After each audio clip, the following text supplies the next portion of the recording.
Aujourd'hui, on va revenir sur le hachage de mot de passe. Comment on fait pour avoir un mot de passe sécurisé en base de données? Alors, déjà, pourquoi il faut sécuriser un mot de passe?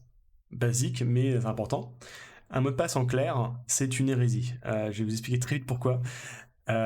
Si vous avez une base de données qui contient tous vos utilisateurs, tous les mots de passe qui sont liés, une personne qui pourrait y accéder, pour une raison X ou Y, et en fait, en réalité, plutôt facile d'y accéder en général, enfin, on va y revenir après. Mais imaginez qu'ils ont accès à la base de données. Ils ont accès à tous vos utilisateurs, tous leurs mots de passe. Un peu critique pour vous, parce que pour le coup, bah, tout simplement, ils ont accès à tous les comptes de tout le monde, et donc vous ne savez plus qui s'est connecté, pourquoi, comment, d'où. Mais pire encore, la plupart des personnes réutilisent leur mot de passe. Ça veut dire que bah, maintenant qu'ils ont le mot de passe qui a été trouvé, ils peuvent le réutiliser sur tous les sites où ils ont un compte. Et puis dans le doute, ils vont tester, le compte n'existe pas, ils vont sur le suivant. Donc c'est assez critique, c'est vraiment la donnée la plus critique, hein. Maintenant, moi je conseille même de passer par des Magic Links qui passent par la sécurisation des autres sites. C'est-à-dire que si c'est l'autre site qui tombe, ça vous impacte. Mais vous avez vraiment de sécurité à gérer, c'est eux qui gèrent pour vous. Donc ça va être du Magic Link pour passer par des mails, ça va être du SSO pour passer par du Google, par du LinkedIn, par du Facebook, par ce que vous voulez. En fait, vous déportez la situation. Mais bref. Donc, et pour rentrer sur un mot de passe, malheureusement, enfin pour rentrer sur une base de données, beaucoup d'entreprises partent du principe qu'ils ont un firewall en entrée. Bon, un peu plus compliqué que ça, mais quand même. Ils vont dire l'entrée est sécurisée, personne n'accède derrière. D'accord, mais c'est faux. C'est faux. Malheureusement, la plupart des failles sont humaines. C'est-à-dire que c'est un humain qui se fait avoir ou qui pirate de lui-même dans l'entreprise et qui revend des données. Vous voyez le nombre de, je sais pas, de films qui ont été leaks, de jeux vidéo qui ont été leaks, parfois 6 mois avant sa sortie. Bah, en fait, c'est souvent des humains qui simplement qui soit directement, soit indirectement ont donné accès à des personnes à l'extérieur. Bon. Donc, on essaye d'empêcher ça, et ce qu'on va faire, c'est qu'on va chiffrer. Alors, on va pas chiffrer, on va même plus précis que ça. Le problème du chiffrage, c'est qu'on peut déchiffrer. Et ça, on veut pas. Le mot de passe, il doit pas être déchiffrable. Vraiment pas. Il faut qu'il soit chiffré de manière définitive, à sens unique. Ce qu'on appelle le hash. Le hachage, en fait, on va venir casser notre texte pour, d'une certaine manière relativement précise quand même, pour que le prochain texte qu'on va venir casser de la même manière va avoir le même format et pour pouvoir se dire c'est le même. Super. Ça veut dire que plus personne n'est censé pouvoir revenir dessus. Alors il existe ce qu'on appelle des dictionnaires inversés. Un dictionnaire inversé, c'est pas un déchiffrement. En réalité, c'est on a envoyé des strings au pif, on a envoyé des valeurs au pif et on a vu à quoi c'est égal quand c'est haché. Tiens, peut-être que mon mot de passe est my secret password, ok.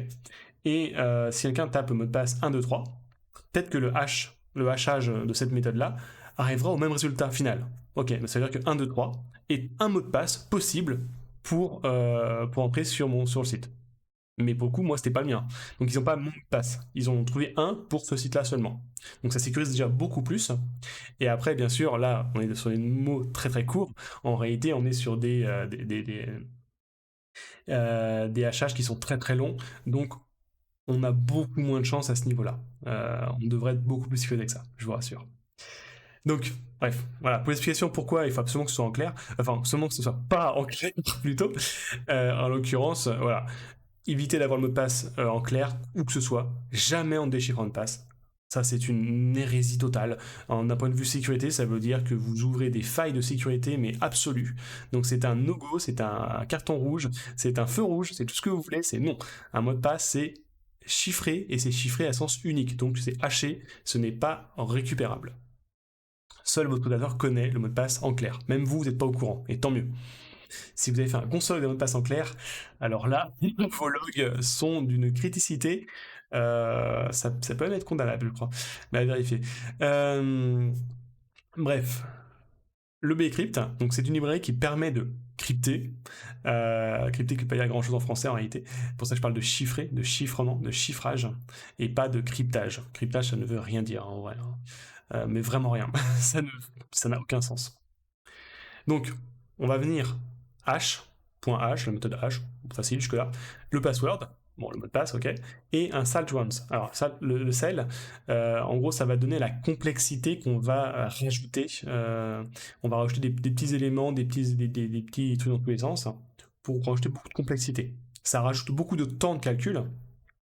Donc, si vous mettez trop haut, ça va prendre peut-être une seconde, peut-être beaucoup plus, pour réussir à générer ce hash. Donc faut pas viser trop haut non plus, ça sert à rien. Et puis si vous visez trop bas, c'est plus facile à craquer. Alors c'est déjà beaucoup plus usé que beaucoup d'autres méthodes qu'on avait avant. Mais disons que là, par exemple, 10, c'est un bon compromis en règle générale. Vous avez pas trop de complexité, donc c'est assez rapide à générer, et en même temps vous avez une bonne sécurisation. Si vous êtes bien sûr sur du bancaire, si vous êtes sur des trucs un peu critiques, là on va monter un peu plus haut. On peut monter peut-être à 100, à 100, ça commence à être un petit peu long à générer, mais au moins vous êtes sûr que niveau décryptage, déchiffrage, ça va être beaucoup plus sûr. Bref, on génère donc ici un hash. Donc là vous avez bon, le console qui arrive à droite. À chaque fois que vous allez générer ce même mot de passe, puis moi si j'en génère un autre, donc on va voir il change. À chaque fois, il va générer différemment. En fait, c'est le principe du salage. Je ne vais jamais avoir le même hash, même pour le même mot de passe. Ça, c'est très fort. C'est le salage enfin, c'est le principe du salage de hash qui rajoute ça. Le principe de base du salage, c'est juste rajouter un string qui va être fixe. C'est-à-dire, typiquement, ce qu'on faisait avec du MD5, on faisait du Toto plus mot de passe. Voilà, Toto, c'était le sel. On rajoutait à chaque fois au début de chaque mot de passe Toto. On mettait ça dans le hash et ça avait un hash différent. Ici, c'est beaucoup plus dynamique et on fait confiance à Bcrypt pour que ça le soit. À chaque fois, ça va changer. Et donc là, typiquement, il a créé son compte. Il crée son compte, on a un hash qui est en base de données qui contient ce hash-là. Alors, voilà, j'en génère encore un autre.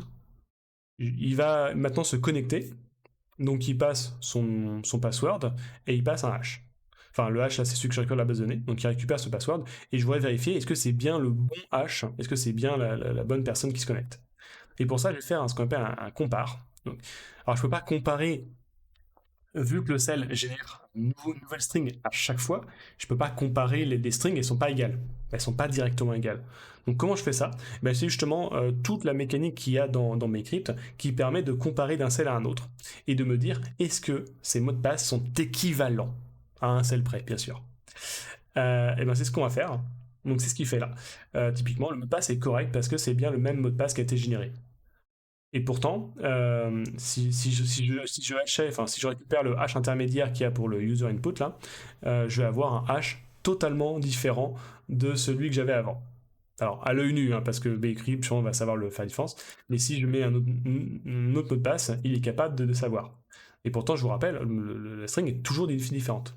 Et en fait, c'est ça la force de Bcrypt, c'est ça la force qu'on a derrière ce genre de stratégie, c'est que vous pouvez avoir des hackers qui vont venir, avant qu'ils voient le rapport entre deux, il faut qu'ils aient soit une très très très très grande patience, soit qu'ils soient très compétents, soit en fait ils vont souvent vous hacker totalement différemment. C'est-à-dire qu'ils vont récupérer à la source les mots de passe, ils vont venir faire du phishing directement sur vos utilisateurs, mais ils pourront pas, ils auront beaucoup de mal ici à récupérer. Il sera quasiment impossible en réalité. Il faudrait vraiment des moyens titanesques pour réussir à récupérer les mots de passe de vos utilisateurs. Ce qui fait que avec ce genre de méthode actuellement, il est quasiment impossible de vous pirater. En tout cas, sur vos données brutes. On peut vous hacker, bien sûr, en amont. Il y a d'autres choses à faire, bien sûr, pour faire tout ça. Mais donc, avec du Bcrypt, donc je vous le rappelle, hein, mais là, la string qui est ici, là, le hash, hein, si je l'avais généré différemment, c'est-à-dire, hop, on va le faire en plusieurs fois, mais si je le fais plusieurs fois, je n'ai jamais la même string. Ici, là, c'est toujours des éléments différents. Pourtant, c'est le même mot de passe, hein. Mais donc ça c'est le principe du sel, c'est le principe du salage qui va manipuler un petit peu les éléments. Et c'est pour ça qu'il faut passer par le petit compare qui fait la vérification. J'insiste beaucoup parce que c'est vraiment très important à quel point, même en ayant votre méthode de chiffrement, c'est ça qui fait la sûreté. Même avec les méthodes de chiffrement, on ne peut pas récupérer les éléments en amont. Et c'est extrêmement utile, extrêmement pratique. En sécurité, c'est maintenant la base de beaucoup de choses. Donc si vous ne savez pas encore ce genre de hachage, je vous je vais vous dire, je vous l'impose, mais c'est vraiment maintenant un basique qui est extrêmement bon, extrêmement rapide, enfin assez rapide. Ça dépend maintenant du niveau de salage, du niveau de complexité que vous ajoutez. En tout cas, je vous le recommande très fortement. Si vous faites même un nouveau projet ou si vous en reprenez un, utilisez ce genre de sécurisation. Ou mieux, utilisez donc des Magic Link, utilisez des SSO pour déporter la sécurité dans une autre boîte en qui vous avez relativement confiance et qui ont le temps de mettre des moyens pour sécuriser à fond. En tout cas, j'espère que je vous ai appris quelque chose, ou au moins que j'ai pu renforcer vos connaissances, vous rassurer aussi un petit peu. Et puis bah, je vous dis à la prochaine. Si vous avez n'importe quel sujet, n'hésitez pas à le mettre en commentaire. Salut!